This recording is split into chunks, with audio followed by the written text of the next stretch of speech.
ഇറാന്റെ 5000 വർഷത്തെ ചരിത്രം കേവലം യുദ്ധങ്ങളുടെയോ ഭരണാധികാരികളുടെയോ കഥയല്ല. അത് ലോകചരിത്രത്തിലെ തന്നെ ഏറ്റവും വലിയ അതിജീവനത്തിന്റെ ഇതിഹാസമാണ്.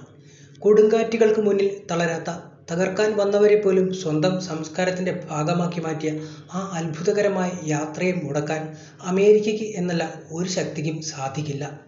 ലോകഭൂപടത്തിൽ ഇറാൻ വെറുമൊരു രാജ്യമല്ല, അതൊരു വികാരം കൂടിയാണ്. മണൽക്കാറ്റും മലനിരകളും അതിരിടുന്ന ഈ മണ്ണിൽ 5000 വർഷങ്ങൾക്ക് മുമ്പ് തന്നെ നാഗരികതയുടെ വിത്തുകൾ പാകപ്പെട്ടിരുന്നു. എലമൈറ്റ് നാഗരികതയുടെ കാലം മുതൽക്കേ പേർഷ്യൻ മണ്ണ് കരുത്ത് കാട്ടിത്തുടങ്ങിയതാണ്. എന്നാൽ ഈ നാഗരികതയെ ലോകത്തിന്റെ നെറുകയിൽ എത്തിച്ചത് സൈറസ് ദി ഗ്രേറ്റ് എന്ന ഭരണാധികാരിയായിരുന്നു.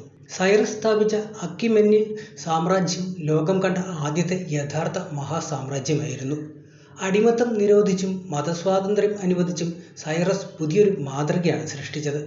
ബാബിലോണയിൽ തടവിലാക്കപ്പെട്ട യഹൂദരെ മോചിപ്പിച്ച സൈറസിന്റെ നടപടി ചരിത്രത്തിലെ ആദ്യത്തെ മനുഷ്യാവകാശ പ്രഖ്യാപനമായി ഇന്നും കരുതപ്പെടുന്നതാണ്. ലോകത്തിന്റെ വിവിധ ഭാഗങ്ങളിൽ നിന്നുള്ള പട്ടുപാതകളും സംസ്കാരങ്ങളും ഈ സാമ്രാജ്യത്തിലൂടെ ഒഴുകിയെത്തി. പിൽക്കാലത്ത് ദാരിയസ് രാജാവിന്റെ കാലത്ത് പേർഷ്യ ഗ്രീസുമായുള്ള ഐതിഹാസിക പോരാട്ടങ്ങളിൽ ഏർപ്പെട്ടതും ചരിത്രമാണ്. തെർമോപിലയിലെ യുദ്ധക്കളത്തിൽ സ്പാർട്ടൻ കരുത്തിനെ പേർഷ്യൻ സൈന്യം നേരിട്ടപ്പോൾ അത് രണ്ട് ലോകവീക്ഷണങ്ങൾ തമ്മിലുള്ള പോരാട്ടമായി മാറി. പേർഷ്യയുടെ ചരിത്രം വലിയ അധിനിവേശങ്ങളുടെ കൂടി ചരിത്രമാണ്.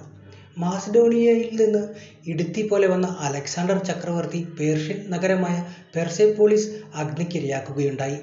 പേർഷ്യയെ തകർത്തു എന്ന് അദ്ദേഹം കരുതിയെങ്കിലും സംഭവിച്ചത് മറ്റൊന്നായിരുന്നു. അലക്സാണ്ടർ പോലും പേർഷ്യൻ വസ്ത്രധാരണ രീതികളും ഭരണതന്ത്രങ്ങളിലും ആകൃഷ്ടനാവുകയാണ് ചെയ്തത്. തന്നെ കീഴ്പ്പെടുത്തിയ സംസ്കാരത്തിന് മുന്നിൽ ആ മഹാനായ യോദ്ധാവ് മുട്ടുമടക്കിയതും ചരിത്രമാണ്. പിന്നീട് വന്ന പാർഥിയൻ, സസ്സാനിയൻ സാമ്രാജ്യങ്ങൾ റൊമേനിയയെപ്പോലെയുള്ള വൻ ശക്തികളെ പോലും വിറപ്പിച്ചു. സൊരാസ്ട്രിയൻ മതം ആ കാലഘട്ടത്തിലെ ആത്മീയ വെളിച്ചമായി മാറിയതുമാണ്. നന്മയും തിന്മയും തമ്മിലുള്ള നിതാന്തമായ പോരാട്ടത്തെക്കുറിച്ചുള്ള അവരുടെ സങ്കല്പങ്ങൾ പിൽക്കാലത്തെ പല ലോകമതങ്ങളും സ്വാധീനിക്കുകയുണ്ടായി.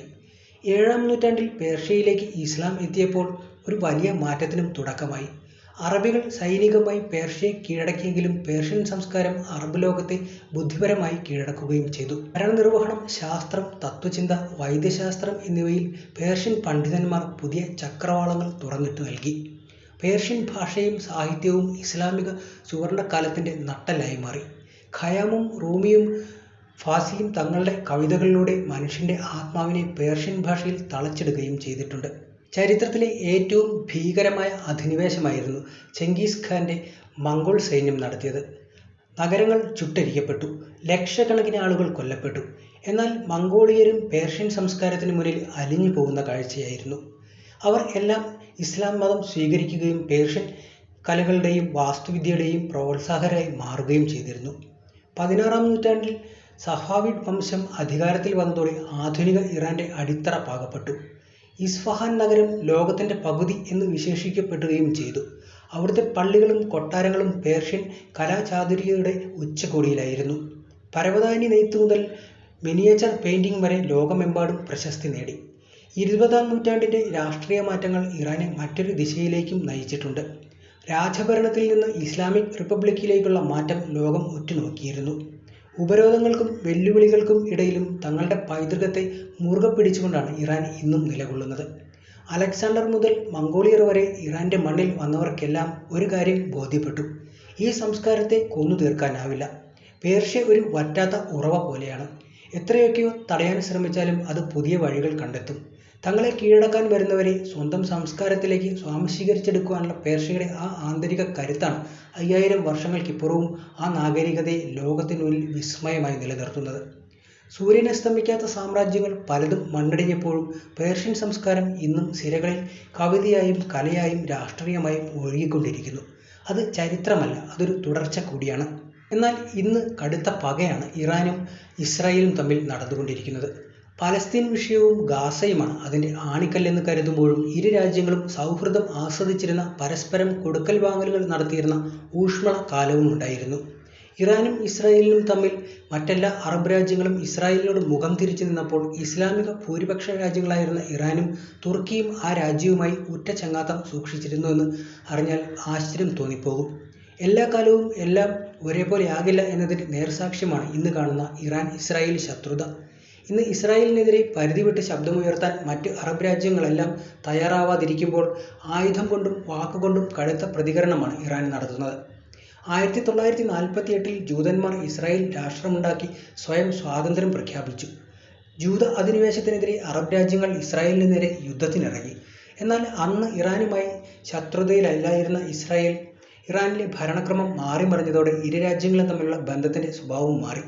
നൂറ്റാണ്ടുകളോളം പേർഷ്യ എന്ന പേരറിയപ്പെട്ട മേഖലയിലെ 1925 മുതൽ 1979 വരെ ഭരണം നടത്തിയത് പഹ്ലവി രാജവംശമാണ്.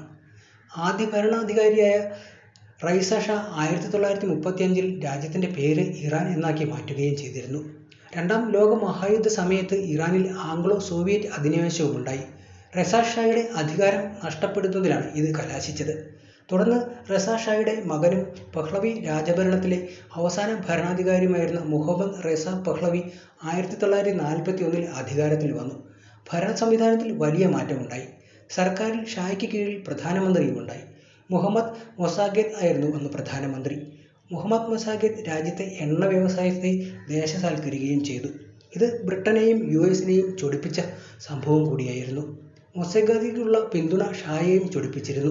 അങ്ങനെ 1953 മൊസാദെഗിനെതിരെ പട്ടാള അട്ടിമറി നടന്നു. ഭരണം പൂർണ്ണമായും ഷായുടെ നിയന്ത്രണത്തിലും വന്നു. അതിന് ചരട് വലിച്ചത് അമേരിക്കയും ബ്രിട്ടനുമായിരുന്നു. പകരമായി 1954 കൺസോർഷ്യം കരാറിലൂടെ വിദേശ എണ്ണ കമ്പനികളെ ഷാ രാജ്യത്തിൻ്റെ വ്യവസായത്തിലേക്ക് തിരികെ കൊണ്ടുവരികയും ചെയ്തു.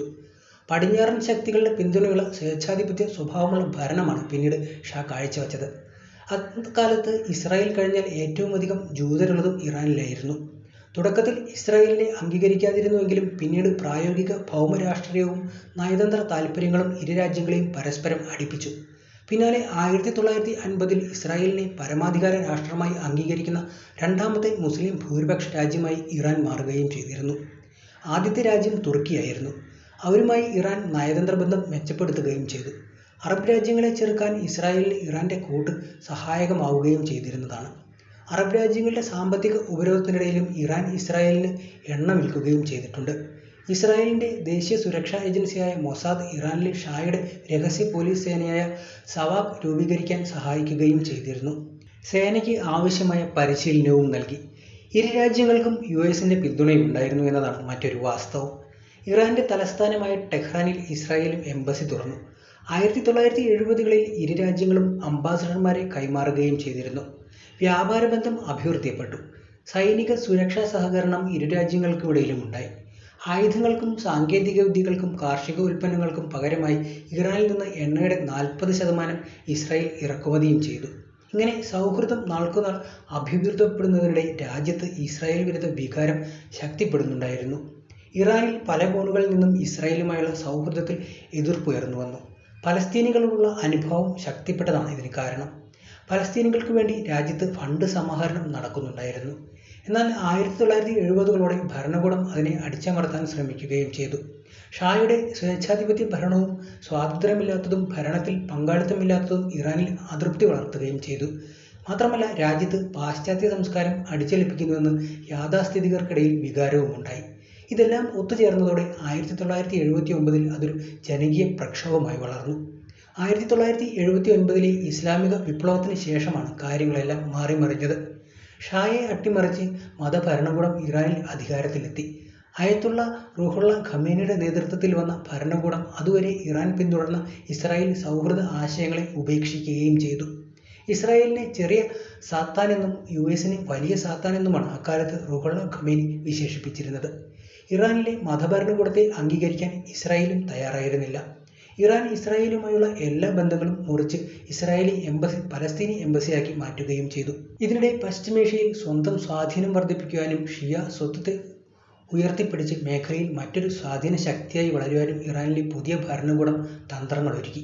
1985 മുതൽ ഇറാനും ഇസ്രായേലും തമ്മിൽ നേരിട്ടല്ലാത്ത അതേസമയം എതിർചേരികളിൽ ഇരുന്നുകൊണ്ടുള്ള യുദ്ധം നടക്കുന്നുണ്ട്. സിറിയയിലും ഇറാഖിലും ലെബനനിലും യമനിലുമെല്ലാം ഇറാൻ പ്രോക്സി മിലിഷ്യകളെ വളർത്താൻ ആരംഭിച്ചത് ഈ സമയത്താണ്.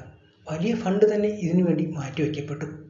സിറിയയിൽ സർക്കാരും യുദ്ധരും തമ്മിൽ ഏറ്റുമുട്ടിയപ്പോൾ പ്രസിഡന്റ് ബഷാർ അൽ അസദ് ഭരണകൂടത്തെ ഇറാൻ സഹായിക്കുകയും ചെയ്തിട്ടുണ്ട്. വിമതപക്ഷത്തെ സഹായിച്ച് ഇസ്രായേലും യുഎസും അപ്പോൾ രംഗത്തെത്തിയിരുന്നു. ആഭ്യന്തര യുദ്ധം യമനിൽ രൂക്ഷമായപ്പോൾ ഹൂതി വിമതർക്ക് ഇറാൻ പിന്തുണ നൽകി.